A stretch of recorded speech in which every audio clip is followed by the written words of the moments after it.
유튜브에 올라온 블랙박스 영상 중에는 기겁할 내용이 많습니다. 깜짝깜짝. 내가 지금 운전을 하고 있는 것도 아닌데 이 모니터에서 튀어나오는 이 영상을 보면서 깜짝 놀랄 때가 많아요. 그 중에서 정말 깜짝 놀랄 만한 영상은 나가는 길을 잘못 놓쳤다고 고속도로에서 후진하는 차량의 영상입니다. 영상으로 봐도 기겁할 내용인데 실제로 보게 된다면 정말 기절초풍할 일이죠. 내 앞에 가던 차가 갑자기 멈춰서 후진을 한다. 그것도 고속도로에서 그런다. 그러면 정말 식은땀이 날 수밖에 없는 상황입니다. 아마 목격하신 경우가 여러 번 있을 거예요. 꼭 고속도로는 아니더라도 갑자기 차가 잘 가다 말고 후진을 한다거나 아니면 후진은 아니더라도 지나갈 수 없는, 이미 돌이킬 수 없는 그런 상황에서 갑자기 뛰어들어 나들목으로 나가는 그런 경우 종종 경험하실 거예요. 길을 잘못 들면 멈추거나 유턴하거나 후진할 수도 있습니다. 그러니까 보통은 우리가 직접 운전을 할 때는 그래도 되는 길과 그러면 안 되는 길이 따로 있죠. 그래서 안 되는 곳, 그럼 어떻게 합니까? 그냥 갑니까? 초보 운전자가 처음 운전을 배울 때 무서워서 뛰어들지를 못해서 결국은 서울에서 부산까지 갔다. 뭐 그런 이야기 종종 듣지 않습니까? 여기에서 하면은 부산까지가 아니라 서울까지 간다. 그렇게 말해야 되겠죠. 근데 그렇게 갈 수는 없죠. 잘못 들어섰으면은 그 길에서 벗어나야 합니다. 유턴할 수 있다면 유턴을 하고 후진할 수 있는 길이라면 후진이라도 해야 합니다. 그렇게 할 수 없는 길이라면 조금 더 가서라도 나가는 길을 찾아서 다시 원래의 길로 가야만 합니다. 안전한 곳에서 방향을 바꾸어야 하는 거예요. 방향을 바꾸지 않으면 목적지에 도착할 수가 없겠죠. 잘못 가고 있다는 것을 알면 방향을 빨리 바꿔야만 합니다. 성경에는 죄를 의미하는 단어가 여러 가지가 있어요. 그 중에서 파라토마라는 단어는 미끄러져서 넘어지거나 정해진 길에서 벗어난다, 그런 의미가 있습니다. 사람에게는 가야 할 길이 있어요. 그 길의 목적지를 성경은 하나님이라고 합니다. 하나님께로 가는 그 길을 잘 따라가야 합니다. 근데 항상 그렇게 잘 가면 좋겠지만 그렇지 못할 때가 있어요. 길을 놓칠 때가 있죠. 정해진 길을 벗어날 때가 있습니다. 그럴 때는 어떻게 해야 됩니까? 원래의 길로 돌아와야 합니다. 그 자리에서 유턴할 수 있다면 유턴하고 후진할 수 있다면 후진해야 합니다. 그렇게 할 수 없는 상황이라도 다음 교차로에서 방향을 바꿔야만 합니다. 그렇게 원래의 길로 돌아오는 것, 하나님이라는 목적지에 도착할 수 있도록 잘못 간 길에서 돌이켜 원래의 길로 돌아오는 것을 회개라고 부릅니다. 1절에 보면 24일이라는 표현이 있어요. 스무 나흘 날. 이게 8장에 기록된 초막절이 지난 이틀 후라는 표현입니다. 8장에는 유다 백성이 에스라에게 율법을 읽어달라고 요청하고 그 율법을 에스라가 읽어주고 레위인들은 중간중간에 서서 그 뜻을 백성에게 가르쳐 주는데, 그렇게 율법을 낭독하고 그 뜻을 풀어서 가르쳐 주니까 율법의 내용을 깨닫고 회개하며 눈물 흘렸다는 내용이 있어요. 그런데 말씀을 듣고 회개하는 이 유다 백성들에게 에스라는 슬퍼하지 말라고 합니다. 이날은 여호와의 성일이라고 해요. 하나님께서 거룩하게 구별하신 날이고 절기라고 합니다. 초막절을 앞두기 때문이에요. 초막절을 앞두고 기뻐하며 여호와를 경배하고 음식을 먹고 함께 교제하라, 이렇게 이야기합니다. 에스라의 말에 따라 예루살렘 주민들, 유다 백성은 초막절을 보내요. 우리가 성경에 보면은 유대인의 3대 절기라고 하는 것이 있지 않습니까? 6월절, 그리고 7.7절, 그리고 초막절, 이렇게 3개의 절기가 있는데 사실 이스라엘 백성들이 이 절기를 잘 안 지켰습니다. 초막절의 다른 이름은 수장절이에요. 추수한 것을 거두어서 하나님께 감사하는 절기입니다. 근데 이 초막절이라는 이름이 같은 절기인데 초막절이라는 이름이 따로 있는 것은 그 절기에 멀쩡한 집을 놔두고 나뭇가지를 꺾고 오고 풀을 가지고 와가지고 따로 임시로 우리가 텐트를 만들듯이, 사실 텐트 만드는 거는 이스라엘 백성이 좀 전문이었기는 하겠습니다만, 텐트를 만들듯이 우리가 캠핑하듯이, 캠핑은 재밌기라도 하죠. 이스라엘 백성들은 멀쩡한 집 놔두고 초막을 만드는 거기서 일부러 고생스럽게 지내는 거예요. 멀쩡한 집을 놔두고 초막을 짓고 지내는 건 매우 불편한 일이죠. 이렇게 초막을 짓고 거주하는 초막절은 이스라엘 백성들이 여호수아 이대로 지키지 않았어요. 잊어버서 처음으로 다시 지키게 된 거죠. 그럼에도 초막에서 지내는 이유가 무엇입니까? 과거의 고통을 기억하는가? 우리가 얼마나 고생했는지 우리가 정말 이를 악물고 한번 잘 기억해보자, 와신 상담하자, 그런 뜻이 아니에요. 말씀드린 것처럼 초막절의 다른 이름은 수장절입니다. 이 수장절을 한 해에 추수하는 것을 거두어드린다, 지금의 추수감사절과 비슷한 절기라고 할 수 있겠죠. 하나님이 주시는 은혜를 기억하는 날이에요. 하나님이 주시는 은혜를 기억할 때에 그 은혜를 감사하는 것으로 끝나는 것이 아니라, 하나님이 주시는 은혜가 아니면, 이 은혜를 우리가 지금 누리고 있는 이 은혜가 아니면 얼마나 과거에는 어려운 시절을 보냈는가 하는 것을 기억하자는 겁니다. 광야의 어려운 시절을 보내고 가나안 땅에 들어와서 곡식을 거두게 된 것이 얼마나 놀라운 은혜인가 하는 것을 기억하는 거예요. 그러니 광야 생활을 지난 가나안 땅에서 주시는 하나님의 은혜를 감사한다는 의미가 초막절에 담겨 있습니다. 그러면 광야는 고생이었으니까 잊어버려야 될 과거입니까? 그렇지 않아요. 그 광야의 고생길 중에도 하나님의 은혜를 여전한다는 겁니다. 우리가 이렇게 곡식을 거두어 들여서 먹는 풍성한 가을을 누리는데, 이때만이 아니라 광야의 척박한 그 길을 가는 동안에도 우리는 굶주리지 않았다는 거죠.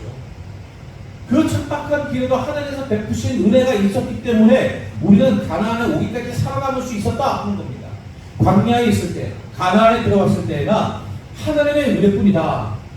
그래서 기쁨으로 지키는 절기가 초막절입니다. 초막절은 하나님의 은혜에 감사하며 기뻐하는 축제의 절기예요. 이 축제를 마치고 이틀 뒤에 백성이 다시 모인 겁니다. 이제 그들은 기뻐하며 즐거워하는 축제가 아니라 베옷을 입고 금식하며 티끌을 뒤집어 썼습니다. 이 축제를 보내라고 에스라가 그들에게 권하기 전에 그들은 에스라가 낭독한 하나님의 말씀 율법을 듣고 레위인들이 가르쳐주는 그 말씀의 의미를 깨닫고 이미 자신들의 문제를 알게 됐어요. 율법을 비추어 보니까 우리에게 심각한 문제가 있구나, 하나님의 말씀을 보니까 우리는 굉장히 잘못하고 있구나 하는 것을 깨닫게 되는 겁니다. 자신만 그런 게 아니에요. 자신들의 조상들도 마찬가지입니다. 우리 조상들이 왜 망해서 저 이방 땅의 포로로 우리가 사로잡혀 갔었을까? 죄 때문이구나. 율법에 비추어 보니까 그 죄가 선명하게 드러나는 거죠. 이 죄가 이미 마음속에서 발견이 되었으나 이 유대 백성들은 그 죄로 인해서 슬퍼하지 않고 초막절에 왔기 때문에 하나님께 기뻐하며 감사하는 절기를 먼저 시킨 거예요. 사실 우리가 이게 감정의 흐름이라는 게 있잖아요. 교회에서도요, 예배를 드리거나 행사를 할 때에 흐름이라는 것을 생각하고 기획을 합니다.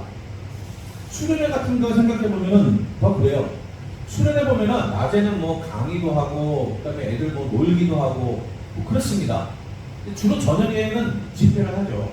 저녁에 주로 집회를 하는데, 설교를 하고, 그 다음에 기도를 합니다. 기도할 때에 인도자가 우리의 죄를 하나님께 고백하며 기도합시다. 불 끄고, 찬양단이 그 찬양을 불러주고, 신디사이저로 그 땡땡땡 하는 밴드 소리가 아니라 약간 그 현악과 목가락기 같은 소리로 밑으로 쫙 깔아주면서 분위기를 만들어줍니다. 그리고 앞에서 몇 명의 인도자들이 같이 통성으로 마이크를 잡고 막 기도하면서 주여 부르짖습니다. 그러면서 온 모여있는 회중이 같이 눈물을 흘리며 하나님 앞에 회개하며 기도해요. 근데 한참 기도하다가 인도자가 다른 기도 제목을 주는 겁니다. 근데 이제 불을 다 켰어요. 불을 다 켜고 이제 우리 하나님께 기쁨의 찬송을 드립시다. 박수 치면서 찬양을 했어요.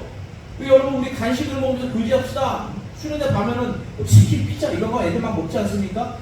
그럼 막 먹어요. 교제해요. 아이들하고 까까까까 호호호호 하면서 앉아서 콜라도 마시고 합니다. 그러다가 갑자기 인도자가 우리 다시 한번 회개하며 기도합시다. 이러면 그게 됩니까? 안 되죠. 안 됩니다. 그게. 흐름이라는 게 있어요. 우리 감정은 흐름이 있어요. 드라마를 봐도요. 흐름이라는 게 있는 겁니다. 그 흐름이 얼마나 중요해요. 그런데 어떻습니까? 말씀을 읽고 말씀을 듣고 그 말씀 속에서 죄를 깨닫고 회개하는 심령이 막 뜨겁게 타오르기 시작했어요. 그런데 에스더가 갑자기 슬퍼하지 마라. 이런 여호와의 성일이니 함께 축제를 즐겨라. 함께 즐거워하라. 그래서 먹고 마시고 즐거워했단 말이에요. 근데 갑자기 회개하려고 그러면 또 회개가 되냔 말이죠. 그런데 예루살렘 주민들, 이 유다 백성들은 자기들이 이미 깨달은 그 죄를 잊지 않고 있어요. 축제를 즐기는 중에도 자신들이 얼마나 하나님 앞에 명백한 죄인인가를 그대로 기억하고 마음에 담고 있었다는 겁니다. 그래서 한 자리에 모인 거예요. 축제가 끝나자마자 모였습니다. 마치 사랑하는 사람이 죽었을 때처럼 깊은 슬픔을 안고 자신의 연약함을 한탄하며 금식했어요. 입고 있던 좋은 옷을 벗어버리고 굵은 베옷, 상복과 같은 옷을 입었습니다. 먼지를 뒤집어 썼어요. 전통적으로 유다 백성들이 슬픔과 괴로움을 표현할 때 사용하는 방법 아닙니까? 기쁨의 축주에 치이지 않고 말씀 앞에 자신을 비추어서 원래 가야 할 길, 하나님의 백성으로 가야 할 원래의 길로 돌아옵니다. 어떤 길로 돌아갔습니까? 모든 이방 사람들과 절교했습니다. 아니, 이방 사람들과 절교했다 하는 부분이 느헤미야서에 여러 번 등장합니다. 근데 그 등장할 때마다의 의미가 조금씩 달라요. 어떤 학자들은 에스라 10장에 있는 것처럼 이방 여인들과의 혼인을 회개한 것이다, 그렇게 이야기도 합니다. 그리고 다른 학자들은 앞선 초막절 축제가 이방인과 함께 누리는 것이었다면 본문에서 등장하는 이 회개 기도는 이방인들이 아니라 유다 백성들만의 것이었다, 그렇게 이해해요. 그래서 이 유대인의 죄와는 관계없는 이방인들은 그 자리에서 빠지고 유대인들이 자신들과 자신들의 조상의 죄를 회개하며 기도했다, 이렇게 이야기하는 거죠. 사실 이 느헤미야서에 조금 더 뒤로 가게 되면은 율법을 읽다가 다시 한번 이 이방인들의 문제를 확인하는 장면이 나옵니다. 이 신명기에 등장하는 내용을 읽는 것인데, 여호와의 총회에 들어올 수 없는 자들 중에 암몬 사람, 모압 사람이 있어요. 그 부분을 발견하고 유다 백성들이 자신들의 모임 중에 있던 암몬 사람과 모압 사람들을 나가라고 합니다. 모압 사람과 암몬 사람은 영적으로 무시하기 때문에, 악하기 때문에 죄인이라서 그런 게 아니에요. 여호와의 총회라는 것은 공식적인 집회예요. 일상생활을 의미하는 것이 아니고, 심지어 이방과 결혼하지 말라, 그런 의미에서 결혼해서 제외했다, 그런 개념도 아니고 함께 모여드리는 예배의 개념입니다.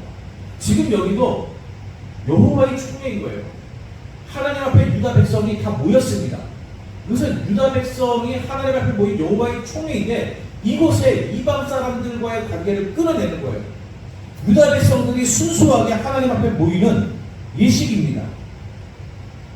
그래서 이 본문의 절교라는 단어가 원문에서는 분리하다, 나누다, 이런 의미가 있는데, 이런 의미를 볼 때에 이방인들을 자신들의 모임에서 분리해서 내보내고 유다 백성만 지금 이 회개하는 자리에 모였다 하는 것을 의미하는 것 같아요. 그렇다면 유다 백성은 철저하게 자신들과 그 조상들의 죄, 율법의 가르침과 명령을 따르지 않았던 모든 죄를 고백하고 회개하기 위해서 모였다, 그렇게 이해할 수가 있는 거죠. 여기서 우리는 유다 백성이 이 죄의 문제를 회개할 때에 그냥 우리의 죄에 대충 퉁친 것이 아니라 이 죄를 회개해야 되는 대상이 누구인가를 명확하게 인식하고 모인다는 것을 알 수 있어요. 나의 죄를 회개하는 겁니다. 나의 죄. 내가 이 죄를 지은 당사자예요. 이 죄는 나를 향해서 지적하고 있는 내용입니다. 그것을 잊지 않고 이 죄에 대해서 회개해야 되는 이 대상이 누군가를 명확하게 해서 보이는 사람들인 거예요. 최근에 한국교회의 죄를 회개하는 목소리를 쉽게 들을 수 있습니다. 교계의 원로 목사님들이 한국교회 죄를 회개한다면서 대형 집회를 열고 그 집회 앞에 다 나와서 자기들의 종아리를 먹고 회초리로 셀프로 자기 종아리를 때리는 퍼포먼스를 하기도 했어요. 물론 한국교회의 원로나 되는 목사님들이 그와 같은 퍼포먼스를 한다는 것 자체가 저와 같은 젊은 목회자들, 어린 후배들에게 있어서는 굉장히 부끄럽고 또 규감이 되는 내용이라고 할 수 있습니다. 그런데 한 가지 좀 안타까운 부분, 아쉬운 부분이 있어요. 정말 나의 죄를 회개하는가? 누구의 죄인지가 선명하지 않아요. 그저 한국교회의 죄를 회개합니다 라고만 하지 무슨 죄를 회개하는지도 없습니다. 누구의 죄를 회개하는지도 없습니다. 그 교회의 원로가 되는 목사님들이 내 탓이요 하면서 자기 종아리를 흡초를 치시는데 정말 자신이 그 죄에 큰 책임이 있다는 것을 통감하고 내 죄라고 알고 그렇게 하시는 건지, 아니면 우리 믿음의 후배들이 죄를 지었는데 가르치지 못한 어른 탓이니 내가 종아리 받겠습니다. 마치 자식이 잘못했을 때 아버지가 차라리 나를 때려라 그러면서 자기 종아리를 걷는 것처럼 그런 마음으로 걷는 것은 아닌가? 뭉소리하게 잘못했다고 한 분, 누가 무엇을 잘못했는지 명확하지가 않아요. 대충 회개합니다. 유다 백성이 모여서 어떻게 회개합니까? 자신들의 죄, 조상들의 죄를 명확하고 구체적으로 고백했어요. 우리의 죄입니다. 바로 우리가 죄입니다. 우리와 함께 있었던 이 이방인들의 문제가 아니라 우리의 죄입니다. 그래서 이방인들은 내보내고 회개해야 되는 자신들의 죄의 문제를 인식하고 자신들과 조상들이 하나님의 율법 앞에 비추었을 때 무엇을 잘못했는지를 명백하게 고백한 거예요. 대상을 모호하게 하지 않고 이방인을 구별해서 유다 백성의 죄를 선명하게 드러냅니다. 회개란 남의 죄 뒤에 내 죄를 숨기는 것이 아닙니다. 자신의 죄를, 자신에 속한 공동체의 죄를 분명하게 인식하고 천천하게 고백하는 것입니다. 그들은 다시 말씀 앞에 모였어요. 낮 시간의 4분의 1, 대략 3시간은 율법을 낭독했습니다. 그리고 이어서 3시간 죄를 자복했어요. 올바른 회개는 사람들이 보편적으로 생각하는 기준, 도덕을 기준으로 하지 않습니다. 도덕적인 관점에서 이거 비도덕적이야. 사회가 규정한 법 조문을 들어서 이거는 법을 어긴 거야. 그렇게 말하는 게 아니에요. 회개란 하나님의 말씀을 기준으로 삼는 거예요. 사회적으로 용인되는 것이더라도, 우리 사회가 괜찮아라고 말하는 것이라도, 법적으로 아무 문제가 없어도 하나님의 말씀이 아니라고 하면 그게 죄가 되는 겁니다. 하나님의 말씀을 기준으로 삼아서 우리가 그 말씀에 미치지 못한 것을, 말씀에 벗어난 것을 회개해야 합니다. 말씀을 깨닫지 못하면 올바른 회개는 불가능하죠. 우리가 생각하는 잘못과 허물이 아니라 성경이 죄라고 말하는 것을 기준으로 삼아야 합니다. 그래서 우리는 말씀으로 돌아가야 돼요. 말씀을 배우고 깨달아야 합니다. 이미 알고 있다고 생각하는 말씀도 더 깊이 새롭게 배워야 합니다. 말씀을 배우기를 멈추면 회개도 멈춥니다. 자신들의 죄를 부여잡고 간절히 기도한 이 유다 백성은 이어서 하나님을 찬양합니다. 찬양의 근거는 오직 하나님께 있어요. 하나님께서는 인간들이 두려워하고 숭배한 모든 것들, 하늘과 하늘들의 하늘과 이런 성신과 땅과 땅 위에 있는 모든 만물을 지으시고 그 모든 것들로부터 경배를 받으신 분입니다. 하나님께서는 그들의 선조인 아브라함을 부르셨어요. 아브라함이 하나님을 선택한 것이 아니라 하나님께서 아브라함을 선택하셨습니다. 이 아브라함이 선하기 때문이 아니에요. 철저하게 하나님의 주권에 따라서 선택하신 겁니다. 그리고 하나님께서 아브라함에게 하나님 자신의 선하심을 따라서 땅과 자손에 대한 약속을 주시고 그 약속하신 말씀 그대로 다 이루셨습니다. 이게 찬양의 근거라는 거죠. 왜 찬양하는가? 하나님이 세상을 지으신 것을 보면 찬양합니다. 하나님이 하나님의 백성을 믿음으로 이끌어주신 것을 찬양합니다. 우리의 선함이 아니라 하나님의 선함의 근거가 있는 것을 찬양합니다. 하나님께서 말씀하신 대로 다 이루신 것을 찬양합니다. 약속을 성취하신 하나님을 찬양합니다. 바로 이 찬양의 근거가 곧 회개의 근거이기도 합니다. 왜 우리는 하나님 앞에 우리 자신을 드러내고 기도해야 합니까? 하나님께서 세상의 모든 것을 지으신 분이기 때문입니다. 하나님께서 우리를 선택하시고 부르신 분이기 때문입니다.